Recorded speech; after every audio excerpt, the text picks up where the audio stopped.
우리는 본래 그리스도 밖에 있었습니다. 그래서 이스라엘 나라 밖의 사람이었고 하나님의 언약들과는 무관한 존재였습니다. 그런데 우리의 유일한 화평이신 예수 그리스도께서는 중간에 막힌 담을 허심으로 유대인과 이방인의 구분이 사라지게 하셨습니다. 한 새 사람을 지어 하나님과 사람 사이에 또 사람과 사람 사이에 화평이 있게 하셨습니다. 9절이 이렇게 증가합니다. 그러므로 이제부터 너희는 외인도 아니요 나그네도 아니요 오직 성도들과 동일한 시민이요 하나님의 권속이라. 우리가 예수 그리스도를 통해서 하나님께 나아가기 전에는 외인이었습니다. 외인은 외국인으로 번역하기도 하고 낯선 사람으로 번역하기도 하는데 어떤 무리에 끼이지 못하고 소외되고 낯선 사람들이라 할 수 있습니다. 비록 어떤 나라에 살고 있지만 그 나라에 아주 오랫동안 살고 있을지라도 그 나라에 시민권이 없는 사람입니다. 하지만 예수 그리스도의 십자가의 예수 그리스도로 말미암아 우리는 하나님 나라의 시민이 되었습니다. 에베소서와 같은 옥중 서신 중에 하나인 빌립보서에서 바울은 이렇게 말합니다. 빌립보서 3장 20절입니다. 그러나 우리의 시민권은 하늘에 있는지라 거기로부터 구원하는 자 곧 주 예수 그리스도를 기다리노니. 우리의 시민권이 하늘에 있다고 합니다. 당시 로마 제국에는 시민, 자유인 그리고 노예가 있었습니다. 로마 인구의 절반 이상이 노예였고 시민은 4분의 1이 채 되지 않았습니다. 로마 시민이 아닌 사람이 로마 시민권자가 되기 위해서는 로마 군대에 입대하여 21년을 복무해야 했습니다. 이 시민권을 가지고 로마의 식민지로 나가면 큰 권리를 행사할 수 있었습니다. 그래서 빌립보에 사는 사람들은 자신들이 로마의 시민인 것을 그렇게 자랑스러워했습니다. 그러나 바울은 우리의 시민권은 하늘에 있다고 단언해서 말합니다. 그 말의 의미는 빌립보에 사는 사람들이 로마 시민권자인 것을 그렇게 자랑스러워하지요. 그러나 우리의 시민권은 로마 황제가 주는 것과는 비교할 수 없는 하나님께서 주시는 것입니다. 로마 시민권자들이 자신들이 로마에 속했다는 것을 잊지 않듯이 우리는 우리가 하늘에 속했다는 것을 잊지 않아야 합니다. 그리고 우리의 삶은 그 나라에 걸맞은 것이어야 합니다. 라는 의미입니다. 또한 바울은 우리의 시민권이 하늘에 있을 것이라라고 미래형으로 말하지 않고 있는지라라고 현재형으로 말합니다.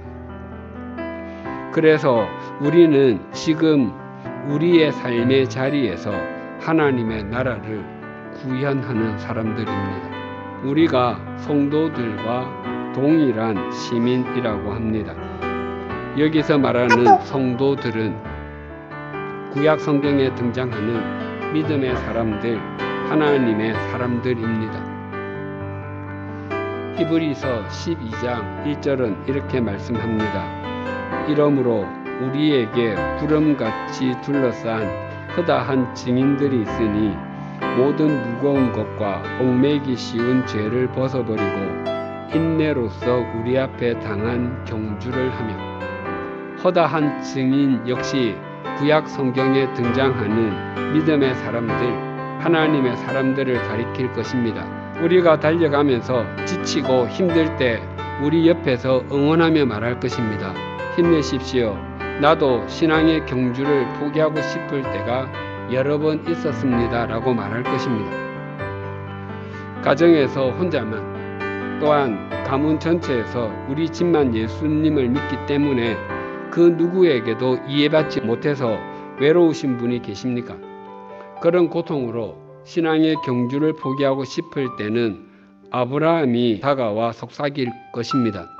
나도 처음 부르심을 받았을 때 아주 당황스러웠습니다. 하나님께서 복을 주시고 큰 민족을 이루게 해주시고 내 이름을 크게 해주시겠다고 말씀하시는데 그게 무슨 말인지도 몰랐습니다. 그런데 지나고 보니까 하나님의 부르심은 후회함이 없다는 것을 알았습니다. 용기를 내십시오. 자신의 성격이나 자신의 야망이 주님을 따르는데 걸림돌이 되고 그것 때문에 신앙에서 이탈하고 싶은 분이 계십니까? 그럴 때는 야곱이 나타나서 말할 것입니다. 나는 큰 자가 어린 자를 섬길 것이라는 하나님의 약속을 믿지 못하고 형과 아버지를 속인 사람입니다. 나는 야망을 추구해서 부자는 되었지만 많은 것을 잃었습니다. 야망을 접고 말씀에 순종하십시오. 인생의 깊은 터널을 걷고 있다고 여겨질 때 요셉이 나타날 것입니다. 나는 17살 때부터 외국 생활을 시작해서 110세 죽을 때까지 외국에서 살았습니다. 노예살이도 힘들었고 옥살이도 힘들었습니다.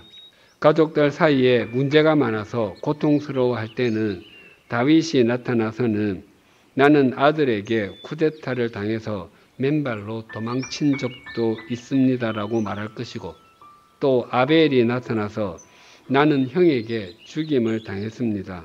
그러나 하나님께서는 나의 죽음도 헛되지 않게 하셨습니다.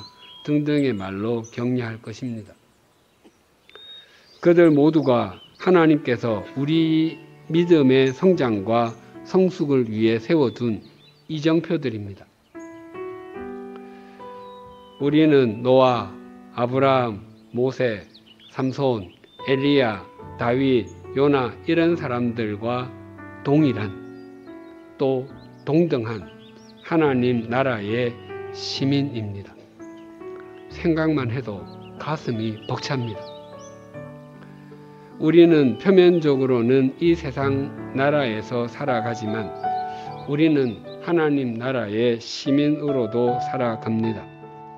우리가 하나님 나라의 시민으로서 예배의 생활화와 생활의 예배화를 굳건히 지켜가면 물론이고 구역 모임과 양화진 외국인 선교사 매원과 한국 기독교 순교자 기념관 봉사를 비롯한 다양한 섬김에 하나님께서 주신 달란트를 드린다면 우리는 날이 갈수록 더욱 하나님 나라의 시민다운 시민으로 성장해가고 성숙해 갈 것입니다. 또 그것보다 주님께 잡힌 바 된 그것을 잡으려고 달려가는 삶은 없습니다. 잊지 마십시다. 우리는 이 세상의 시민일 뿐만 아니라 하나님 나라의 시민이라는 사실을 말입니다.